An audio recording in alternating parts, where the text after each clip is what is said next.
मित्रों नमस्कार। आज थर्ड वे यानी कि तीसरा विकल्प का दूसरा भाग प्रस्तुत करने जा रहे हैं। ठेंगड़ी जी का भाषण है आर्थिक क्षेत्र में कि तीसरा रास्ता क्या हो सकता है। इस खंड 2 आज प्रकाशित करने जा रहे हैं। तो खंड 2 का भाषण प्रारंभ होने से पहले आप सबसे निवेदन है, अनुरोध है, यदि आपने इस चैनल को सब्सक्राइब नहीं किया है तो सब्सक्राइब करिए, बेल आइकन के बटन दबाइए और लाइक और शेयर करिए। और ये लीजिए थर्ड वे का जो ठेंगड़ी जी का भाषण है, सुनिए और आनंद लीजिए।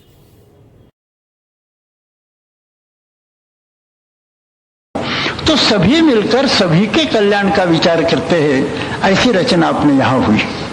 इसके कारण यहां शोषण के लिए स्थान नहीं, वहां शोषण यह विचारों का आधार हो गया।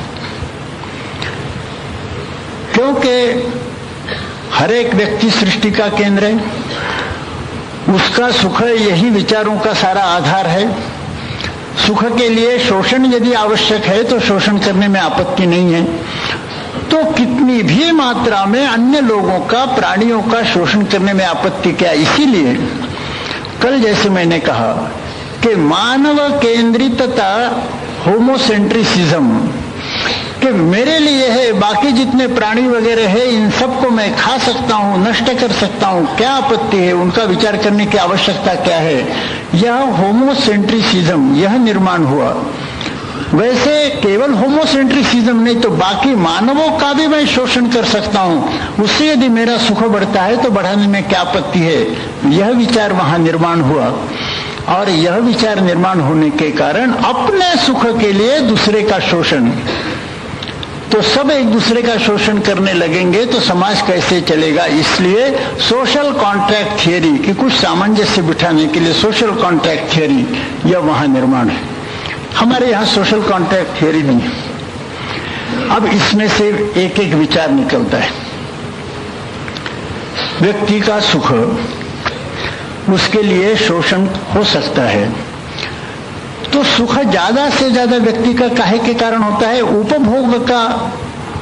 उपभोग बढ़ने के कारण। उपभोग ज्यादा से ज्यादा चाहिए तो ज्यादा से ज्यादा साधन सामग्री चाहिए। ज्यादा से ज्यादा साधन सामग्री चाहिए तो ज्यादा से ज्यादा पैसा व्यक्ति के पास चाहिए। ज्यादा से ज्यादा पैसा व्यक्ति के पास चाहिए तो फिर उसके सारे आर्थिक व्यवहार का आधार प्रॉफिट मोटिव, मुनाफा, यह उसका आधार होना चाहिए। ज्यादा मुनाफा यानी ज्यादा पैसा यानी ज्यादा साधन सामग्री माने ज्यादा उपभोग, यह एक साध्य साधन परंपरा महानिर्माण है। हमारे यहां सबका सुख है, इसके कारण सब एक दूसरे की सेवा करने में आनंद माने। सारे जो हमारे व्यवहार का उद्देश्य रहा यह सेवा, सर्विस मोटिव, यह हमारा उद्देश्य रहा। और हम सर्विस लोगों की नहीं कर रहे हैं, हम स्वयं अपनी सर्विस कर रहे हैं, समाज की सेवा कर रहे हैं, यानी हम स्वयं अपनी सेवा कर रहे हैं। क्योंकि समाज और व्यक्ति यह द्वंद्व नहीं है, इसके कारण सभी एक दूसरे की सेवा में रत है। ऐसा दृश्य हमारे यहाँ दिखा तो वहां प्रॉफिट मोटिव आया, हमारे यहाँ सर्विस मोटिव आया। प्रॉफिट मोटिव और सर्विस मोटिव आते ही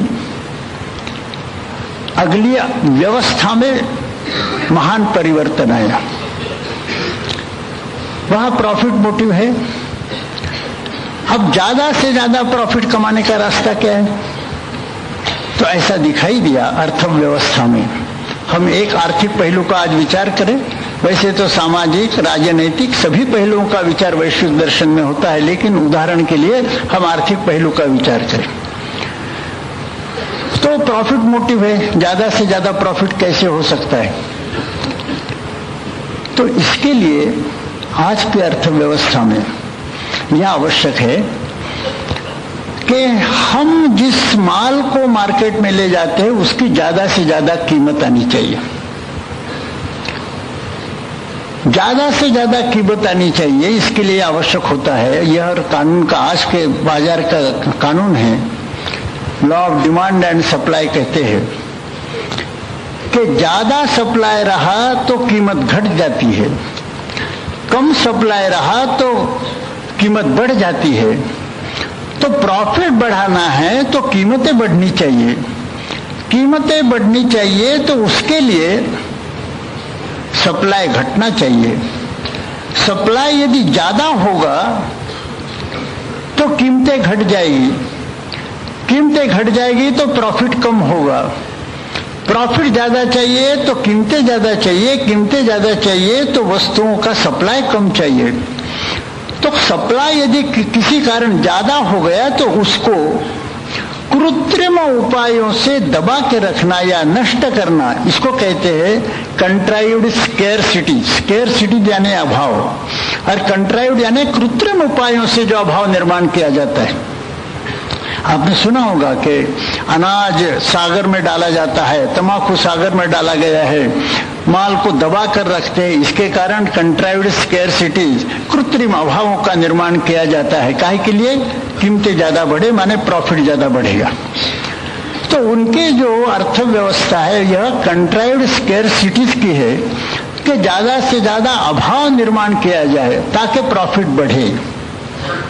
हमारे यहां उल्टा है, सबका सुख, सबका सुख इसका मतलब है कि सभी लोगों को जीवन आवश्यक वस्तुएं प्राप्त होनी चाहिए। प्राप्त होनी चाहिए तो प्राप्त करने के लिए खरीदी की शक्ति हर एक की होनी चाहिए। तो कीमतें कम होनी चाहिए, कीमतें गिरनी चाहिए। कीमतें तभी गिरेगी जब सप्लाई ज्यादा होगा।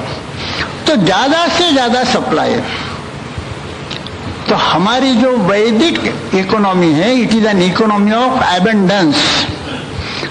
वैदिक इकोनॉमी को इकोनॉमी ऑफ एबंडेंस कहा गया है कि समृद्धि, विपुलता, वस्तुओं की विपुलता होगी तो कीमतें घट जाएगी, कीमतें घट जाएगी तो सभी के लिए सारी वस्तुएं उपलब्ध होगी, सभी सुखी हो सकते हैं। तो सभी को सुखी करने का आर्थिक क्षेत्र का, मैं केवल एक क्षेत्र की बात कर रहा हूं, ऐसे सभी क्षेत्र के लिए नियम लागू होते हैं, लेकिन एक क्षेत्र की बात कर रहा हूं। तो आर्थिक क्षेत्र में सभी को सुखी बनाना है तो सभी को आवश्यक वस्तुएं प्राप्त होनी चाहिए। तो सभी को आवश्यक वस्तुएं प्राप्त हो सके इस तरह की रचना चाहिए, इसलिए वस्तुओं का सप्लाई ज्यादा चाहिए। तो इकोनॉमी ऑफ एबंडेंस ये हमारी विशेषता रही है। इकोनॉमी ऑफ कंट्राइव्ड स्केर्सिटी, कृत्रिम अभावों की इकोनॉमी, ये उनकी इकोनॉमी की विशेषता रही है। और फिर इसके कारण संपूर्ण विचार में कितना परिवर्तन होता है, केवल संकेत मात्र में करूं कि जब कीमतें गिरती है तो उसको वो कहते हैं मंदी, डिप्रेशन। तो जब आम तौर पर कीमतें गिरती है तो वहां के अर्थशास्त्रज्ञ सचिंत हो जाते हैं, बड़े फिक्र में रहते हैं। वो कहते हैं अरे कीमतें गिर गई, चिंता क्यों है? क्योंकि प्रॉफिट गिर गया। कहते हैं कि बड़ा डिप्रेशन आया है, संकट आया है। हमारे यहां कीमतें यदि गिर जाएगी हम आनंदित हो जाएंगे कि अब कीमतें गिर गई तो ज्यादा से ज्यादा लोगों को आवश्यक वस्तुओं का सप्लाई हो जाएगा, वो खरीद सकेंगे। अच्छी बात हुई, हम आनंदित हो जाएंगे। माने कीमतों का गिर जाना, उसके कारण वो सचिंत होते हैं, उसको मंदी या डिप्रेशन कहते हैं। कीमतों का गिर जाना, इसके कारण हम सुखी होते हैं क्योंकि लोगों को वस्तुएं प्राप्त हो सकती है। तो एक ही घटना के दो परस्पर विरोधी परिणाम हमारे अर्थशास्त्रज्ञों पर, हिंदू अर्थशास्त्रज्ञों पर और पश्चिमी अर्थशास्त्रज्ञों पर होते हैं।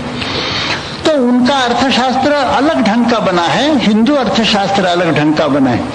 और इसके कारण वहां के शास्त्रज्ञों ने ऐसा कहा है कि सैकड़ों वर्ष से, जब से उनके अर्थशास्त्र की रचना लोगों के ख्याल में आई, तब से लेकर आज तक उन्होंने कहा कि western economy is an economy of rising prices. माने जो पश्चिमी अर्थव्यवस्था है वह निरंतर बढ़ने वाले कीमतों की अर्थव्यवस्था है, निरंतर बढ़ने वाली कीमतें, इकोनॉमी ऑफ राइजिंग प्राइसेस। और हमारी हिंदू अर्थव्यवस्था it is an economy of declining prices, निरंतर गिरने वाली, घटने वाली कीमतें, यह हमारी विशेषता रही है। तो दोनों अर्थव्यवस्थाएं, उनका आधार इसमें महान परिवर्तन है। इसके कारण हिंदू अर्थशास्त्र अलग हो जाता है, पश्चिमी अर्थशास्त्र अलग होता है। और दुनिया के सामने अब यह प्रश्न आ जाएगा, क्योंकि अभी तक हमारे इंग्लिश एजुकेटेड लोग पश्चिमी अर्थशास्त्र के दास गुलाम रहे हैं।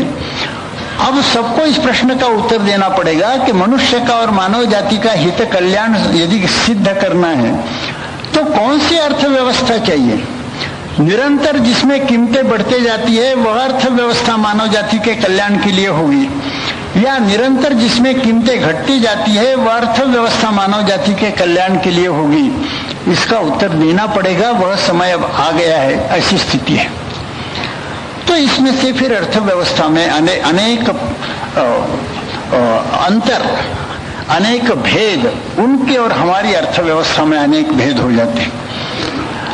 अपने यहाँ अंग्रेजी शिक्षा दीक्षा के प्रभाव के कारण हमारे अंग्रेजी शिक्षित आंग्ल प्रभावित लोगों ने यह सोचा ही नहीं कि हमारी भी कुछ व्यवस्था है।